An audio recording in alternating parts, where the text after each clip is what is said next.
Hello दोस्तों, नमस्कार और स्वागत है आप सभी का हमारे यूट्यूब चैनल पे। कैसे हैं दोस्तों? चलिए, बहुत बढ़िया। आज मैं फिर से आपके लिए लेकर आया हूँ कुछ चुनिंदा क्वेश्चंस जो कि आपके आने वाले एनटीपीसी रेलवे के लिए बहुत ही ज़्यादा इम्पोर्टेंट हैं।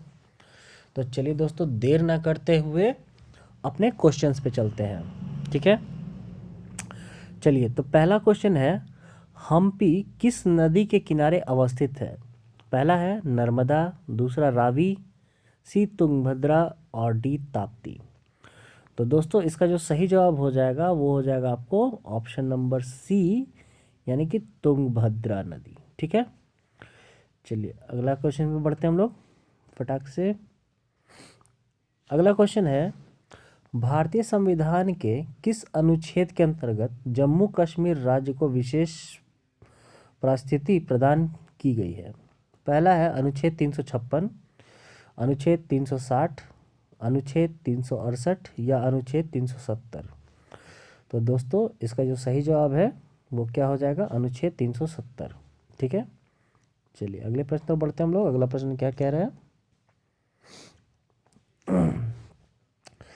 निम्नलिखित में से कौन भारत के निर्विरोध राष्ट्रपति चुने गए? पहला डॉक्टर राजेंद्र प्रसाद, दूसरा डॉक्टर एस राधाकृष्णन, सी डॉक्टर जाकिर हुसैन और डी नीलम संजीव रेड्डी। तो दोस्तों, इसका जो सही जवाब हो जाएगा वो हो जाएगा आपको ऑप्शन नंबर डी, यानी कि नीलम संजीव रेड्डी को जो है वो निर्विरोध राष्ट्रपति चुने गए थे। ठीक है, अगला प्रश्न। अगला प्रश्न है, भारत के किस पड़ोसी देश में नए संविधान के निर्माण हेतु संविधान सभा का गठन किया गया है? पहला नेपाल, दूसरा पाकिस्तान, सी म्यांमार और डी बांग्लादेश। तो दोस्तों, इसका जो सही जवाब हो जाएगा वो हो जाएगा आपको ऑप्शन नंबर ए, यानी कि नेपाल। ठीक है, चलिए अगले प्रश्न।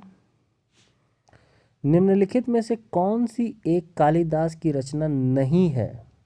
ठीक है, याद रखिएगा यहाँ पर क्या पूछ रहा है आपको, कालिदास की रचना कौन नहीं है। पहला है ऑप्शन कुमार संभवम, दूसरा मालविकाग्निमित्रम, सी नंबर है ऋतु संहारम और डी है मृच्छकटिकम।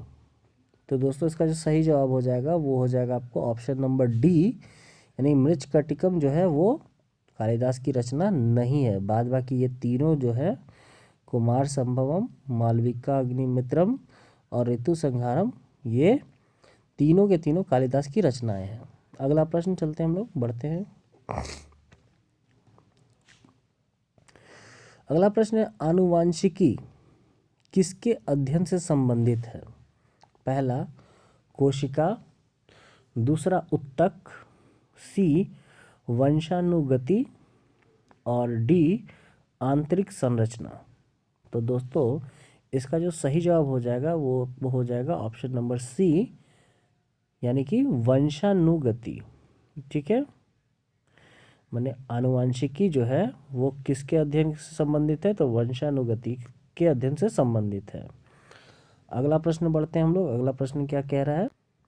अगला प्रश्न है, क्राई यानी CRY का विस्तारित रूप क्या है? पहला चाइल्ड रिलीफ एंड यू, दूसरा court relief and you, C option है चिकनगुनिया रिलीफ एंड यू और डी है क्राइसिस रिलीफ एंड यू। तो दोस्तों, इसका जो सही जवाब हो जाएगा वो हो जाएगा आपको ऑप्शन नंबर सी, यानी चिकनगुनिया रिलीफ एंड यू। ठीक है, चलिए अगला प्रश्न तो बढ़ते हैं हम लोग। अगला प्रश्न क्या कह रहा है? अगला प्रश्न है, राइट्स, RITES, राइट्स किसका संक्षिप्त रूप है? ठीक है, पहला है option rail India technical and economic service, दूसरा ऑप्शन है rail India transport and economic service. ठीक है, उसके बाद सी नंबर ऑप्शन है rail India telecommunication and economic service और डी नंबर ऑप्शन है rail India tourism and economic service. तो दोस्तों, इसका जो सही जवाब हो जाएगा वो हो जाएगा आपको ऑप्शन नंबर ए, यानी कि rail India technical and economic service. ठीक है, चलिए अगला प्रश्न बढ़ते हैं हम लोग। अगला प्रश्न क्या कह रहा है? अगला प्रश्न है, सूर्य से निकटतम दूरी पर स्थित कौन सा ग्रह है? पहला बुध, दूसरा शुक्र, सी पृथ्वी और डी मंगल। तो दोस्तों इसका जो सही जवाब हो जाएगा वो हो जाएगा आपको ऑप्शन नंबर ए, यानी कि बुध ग्रह, यानी कि इसे इंग्लिश में मरकरी भी कहते हैं। ये सूर्य के सबसे निकटतम दूरी पर है। ठीक है, चलिए अगला प्रश्न बढ़ते हैं हम लोग। अगला प्रश्न है, काजीरंगा राष्ट्रीय उद्यान किस राज्य में स्थित है? पहला उत्तराखंड, दूसरा मध्य प्रदेश, सी सिक्किम या डी असम। तो दोस्तों इसका जो सही जवाब हो जाएगा वो हो जाएगा आपको ऑप्शन नंबर डी, यानी कि असम। या असम में ही काजीरंगा राष्ट्रीय उद्यान स्थित है। अगला प्रश्न बढ़ते हैं। अगला प्रश्न है, भाखड़ा नागल परियोजना किस नदी पर स्थित है? पहला सतलज, दूसरा व्यास, सी रावी और डी चिनाब। तो दोस्तों इसका जो सही जवाब हो जाएगा वो हो जाएगा आपको ऑप्शन नंबर ए, यानी कि सतलज पे स्थित है। ठीक है, भाखड़ा नांगल जो परियोजना है वो सतलज नदी पर स्थित है। अगला प्रश्न,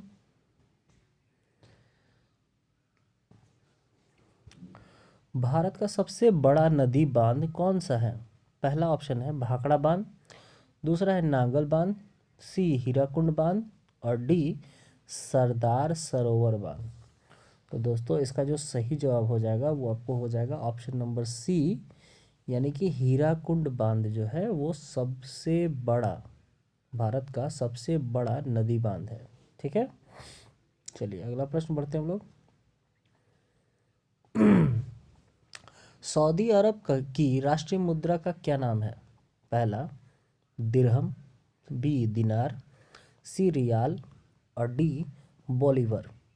तो दोस्तों सऊदी अरब का जो राष्ट्रीय मुद्रा है उसे क्या कहते हैं? तो उसे हम लोग रियाल कहते हैं, यानी कि ऑप्शन नंबर सी जो हो जाएगा वो आपका बिल्कुल सही हो जाएगा। ठीक है, अगला प्रश्न बढ़ते हैं हम लोग। पीलिया रोग में मानव शरीर का कौन सा अंग प्रभावित होता है? पहला हृदय, बी अग्नाशय, सी बड़ी आंत या डी यकृत।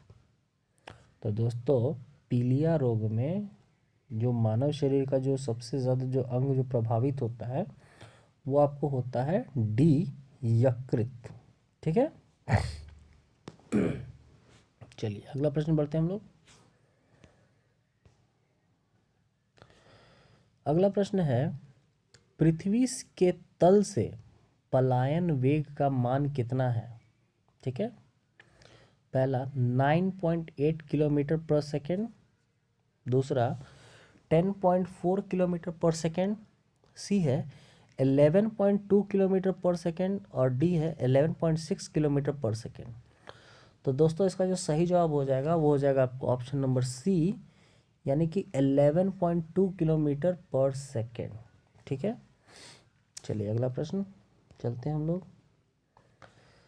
अगला प्रश्न है, सतीश धवन अंतरिक्ष केंद्र कहाँ स्थित है? पहला श्रीहरिकोटा में, दूसरा हैदराबाद, सी महेंद्रगिरी में या डी हासन में। तो दोस्तों सतीश धवन अंतरिक्ष केंद्र जो है वो आपको श्रीहरिकोटा आंध्र प्रदेश में स्थित है। ठीक है, कहाँ पर है? श्रीहरिकोटा आंध्र प्रदेश में। चलिए अगला प्रश्न बढ़ते हैं हम लोग। चांदीपुर एकीकृत परीक्षण केंद्र किस राज्य में स्थित है? पहला कर्नाटक, बी उड़ीसा, सी तमिलनाडु या डी आंध्र प्रदेश। तो दोस्तों इसका जो सही जवाब हो जाएगा वो आपको हो जाएगा ऑप्शन नंबर बी, यानी कि उड़ीसा में। ठीक है, चलिए अगला प्रश्न बढ़ते हैं हम लोग। सबसे प्राचीनतम वेद कौन सा है? पहला ऋग्वेद, दूसरा सामवेद, सी यजुर्वेद या डी अथर्ववेद। तो दोस्तों इसका जो सही जवाब हो जाएगा वो हो जाएगा ऑप्शन नंबर ए, यानी कि सबसे प्राचीनतम वेद जो है वो कौन सा है? वो ऋग्वेद है। ठीक है, चलिए अगला प्रश्न कह रहा है दिलीप तिर्की एवं प्रगट सिंह का संबंध किस खेल से है। पहला ऑप्शन है क्रिकेट, दूसरा है हॉकी, सी है फुटबॉल और डी है टेनिस। तो दोस्तों इसका जो सही जवाब हो जाएगा वो हो जाएगा आपको ऑप्शन नंबर बी यानी कि हॉकी। ठीक है, चलिए अगला प्रश्न बढ़ते हैं हम लोग।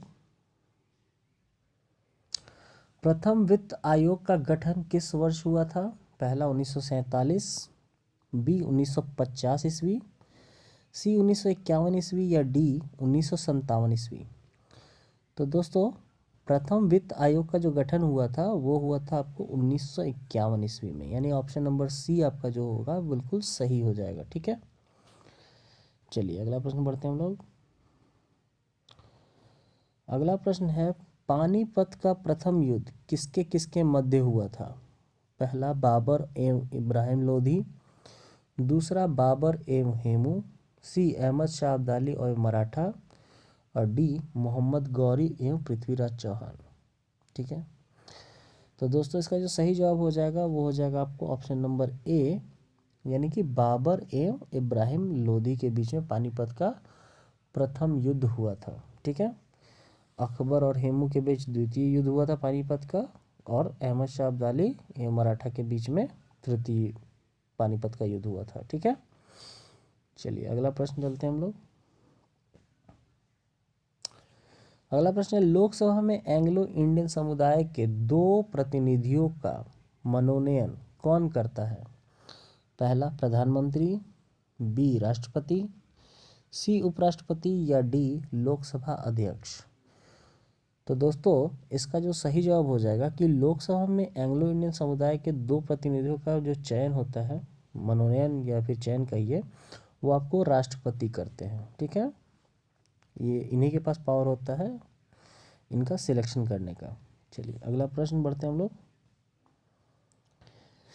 अगला प्रश्न है दादा साहेब फाल्के पुरस्कार किस क्षेत्र में उत्कृष्ट योगदान हेतु प्रदान किया जाता है। पहला साहित्य, बी समाज सेवा, सी चलचित्र या डी खेलकूद। तो दोस्तों इसका जो सही जवाब हो जाएगा वो हो जाएगा आपको चलचित्र, यानी कि ऑप्शन नंबर सी आपका बिल्कुल सही हो जाएगा। दादा साहेब फाल्के पुरस्कार जो है वो चलचित्र के क्षेत्र में उत्कृष्ट योगदान देने हेतु प्रदान किया जाता है पुरस्कार। ठीक है, चलिए अगला प्रश्न है शब्द संक्षेप पोटा, POTA पोटा में अक्षर P से क्या तात्पर्य है। पहला प्राइमरी, बी प्रोविजनल, सी पार्लियामेंट्री और डी प्रिवेंशन। तो दोस्तों इसका जो सही जवाब हो जाएगा वो हो जाएगा आपको प्रिवेंशन, यानी कि ऑप्शन नंबर डी आपका बिल्कुल सही हो जाएगा। ठीक है, अगला प्रश्न बढ़ते हैं हम लोग। अगला प्रश्न क्या कह रहा है। अगला प्रश्न है पत्तियों के हरे रंग का कारण निम्नलिखित में से किसकी उपस्थिति है। पहला ऑप्शन है क्रोमोफोर, बी कैरोटीन, सी क्लोरोफिल और डी लाइकोपिन। तो दोस्तों इसका जो सही जवाब हो जाएगा वो हो जाएगा पत्ते जो होते हैं वो हरे किस कारण से होते हैं, तो क्लोरोफिल की वजह से, यानी कि ऑप्शन नंबर सी जो होगा आपका बिल्कुल सही हो जाएगा। ठीक है, अगला प्रश्न है IPL 6 की विजेता टीम कौन सी है। पहला ऑप्शन है मुंबई इंडियंस, बी है राजस्थान रॉयल्स, सी है कोलकाता नाइट राइडर्स और डी है चेन्नई सुपर किंग्स। तो दोस्तों इसका जो सही जवाब हो जाएगा वो आपको हो जाएगा ऑप्शन नंबर ए यानी कि मुंबई इंडियंस। ठीक है, IPL 6 की जो विजेता टीम थी वो कौन थी, तो मुंबई इंडियंस थी। चलिए अगला प्रश्न बढ़ते हैं हम लोग। मिल्खा सिंह का संबंध किस खेल से है। पहला गोल्फ, बी हॉकी, सी मुक्केबाजी या डी एथलेटिक्स। तो दोस्तों इसका जो सही जवाब हो जाएगा वो हो जाएगा आपको डी एथलेटिक्स। ठीक है, मिल्खा सिंह का जो संबंध है वो किससे था, तो एथलेटिक्स से था। चल अगला प्रश्न चलते हैं हम लोग। अगला प्रश्न है भारतीय संविधान के किस अनुच्छेद के तहत वित्त आयोग के गठन का प्रावधान किया गया है? पहला अनुच्छेद 263, बी अनुच्छेद 280, सी अनुच्छेद 315 या डी अनुच्छेद 324। तो दोस्तों इसका जो सही जवाब हो जाएगा वो हो जाएगा आपको ऑप्शन नंबर बी, यानी कि अनुच्छेद 280। मतलब अनुच्छेद 280 के ही तहत वित्त आयोग के गठन का प्रावधान किया गया है। ठीक है, तो दोस्तों आज के लिए बस इतना ही। ठीक है, और अगर आपको हमारा ये वीडियो दोस्तों अच्छा लगा हो तो प्लीज़ इसे लाइक करें। ठीक है, और ऐसे ही नए नए वीडियोस को पाने के लिए दोस्तों क्या करेंगे, तो हमारे चैनल को दोस्तों सब्सक्राइब करें, और हमारे जो चैनल सब्सक्राइब करने के बाद बेल आइकन ज़रूर दबाएं। बेल आइकन दबाना ना भूलें, ताकि जो भी लेटेस्ट नोटिफिकेशन आपको मिले वो आपको मिलता रहे। ठीक है, चलिए दोस्तों, तो मिलते हैं अपने नेक्स्ट वीडियो में। तब तक के लिए धन्यवाद।